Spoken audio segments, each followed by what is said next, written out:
That's easy for you to say. That is one of the most common passive aggressive remarks you say to somebody that tries to give you advice while simultaneously disregarding their slight advantages in whatever particular thing you're asking for advice. That's a lot. Let me calm down. Like a tall basketball player telling you all you need to do is practice to get better. We're talking about practice, man. And like a person that was born into wealth, you know, they got a famous dad or something, and then they have the nerve to try to give you advice telling you to be consistent and be disciplined in order to be successful. I don't want to hear that. I know you agree with me. It's hard enough to ask for advice, okay? It's hard enough to be that vulnerable to hear somebody else's perspective in life. Just for them to play with your intelligence, that is a huge slap in the face. But what if they actually don't think you're stupid? What if they're so humble and grateful it's hard for them to see that they have slight advantages? Maybe they lack self-awareness. Now, usually in order to give advice on a certain subject, you got to have credentials. You got to have something, a certificate, some type of proof of success. Not when it comes to dating advice. Like, am I tripping? Dating coaches come out of nowhere to give advice to the masses. And it's kind of sad because most people are searching for love or some type of companionship. They're tired of having a whole bunch of cats or having a dog so they can get loved by that. And some people are so desperate, they're willing to take advice from anybody, even the people that have noticeably slight advantages in the dating pool. And let's talk about some men dating coaches, for example. Some of these men, their content is them walking through the public and we are seeing the reaction from women. Is that relatable? No, it's not.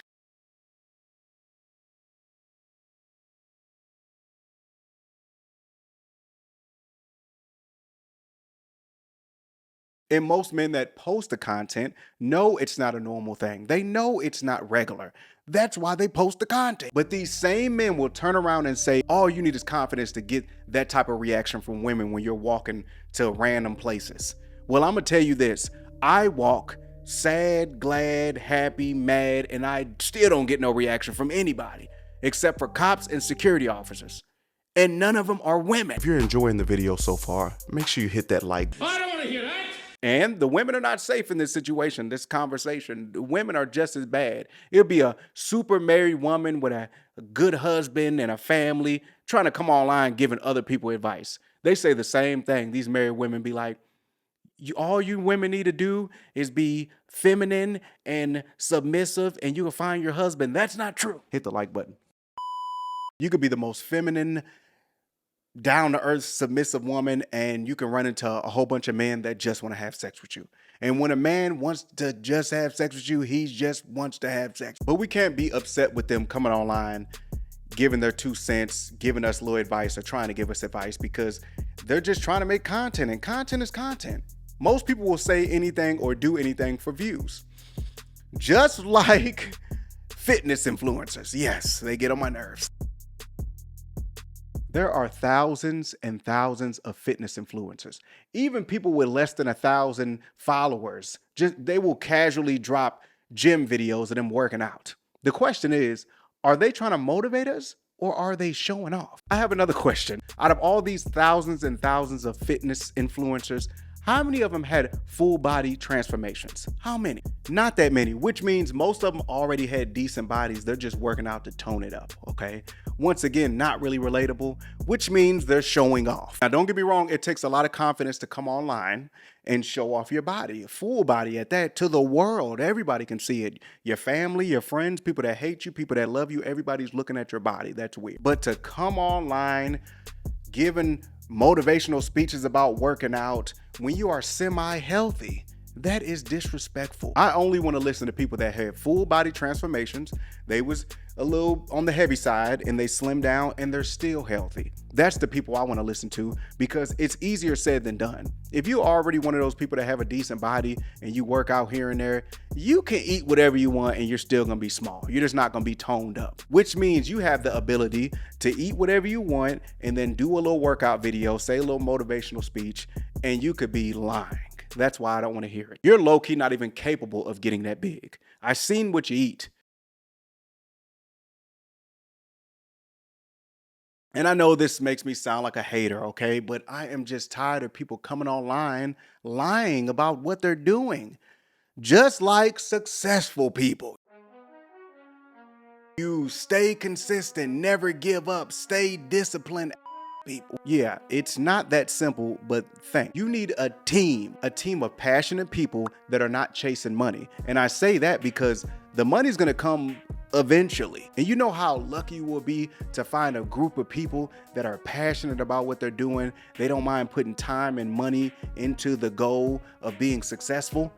It's not easy to find people like that. Everybody is about money and they want the money now. They don't want it later. And then on top of that, everybody wants to be the star. So if you do find a group of people, now you got to hope that everybody's willing to play their role. Everybody can't be in the spotlight. Somebody has to be behind the camera, or they say you will get there fast by yourself. But if you have a team, you will go further. The second part is true. A lot of people are trying to step out and follow their dreams, being musicians, rappers, singers. And I know it's hard for them because people take advantage of your passion. They know you're willing to not do, but you're willing to spend a lot of money to get what you need. So if you do DM people, if they don't leave you on red and they do answer, guess what? They're going to overprice everything. They're going to lie to you about a lot of stuff because they know you don't know no better. You're just going into something blind, trying to chase your dream. That is messed up. When you really think about it, that's messed up. This is the thing. Success for everybody is going to be different. If everybody was willing to be successful, everybody's journey is going to be totally different. You're going to have highs, lows, highs. People might have better opportunities. People have less opportunities. That's why it's hard for me to take advice, because I don't know how you got to that point.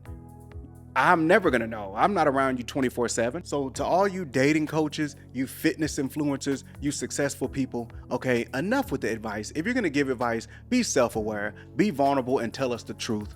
I don't want to hear no loopholes in the story or dips in the story where you're not telling us exactly how you got to that point. And if you're not admitting that you have a little bit of advantages that we can see, that all of us can see, that's why it's hard to believe you, I'm not listening to you, okay? We only listen to people that are willing to be vulnerable and open up to the public and tell them what it really is. Tell me what it really is. Stop asking people for advice. All you're doing is venting and telling your business. Even if you try to get advice from a good person with good intentions, everything is easier said than done. Plus, they have a different perspective and they have no emotional attachment to the situation. Plus, you're going to do what you want to do anyways.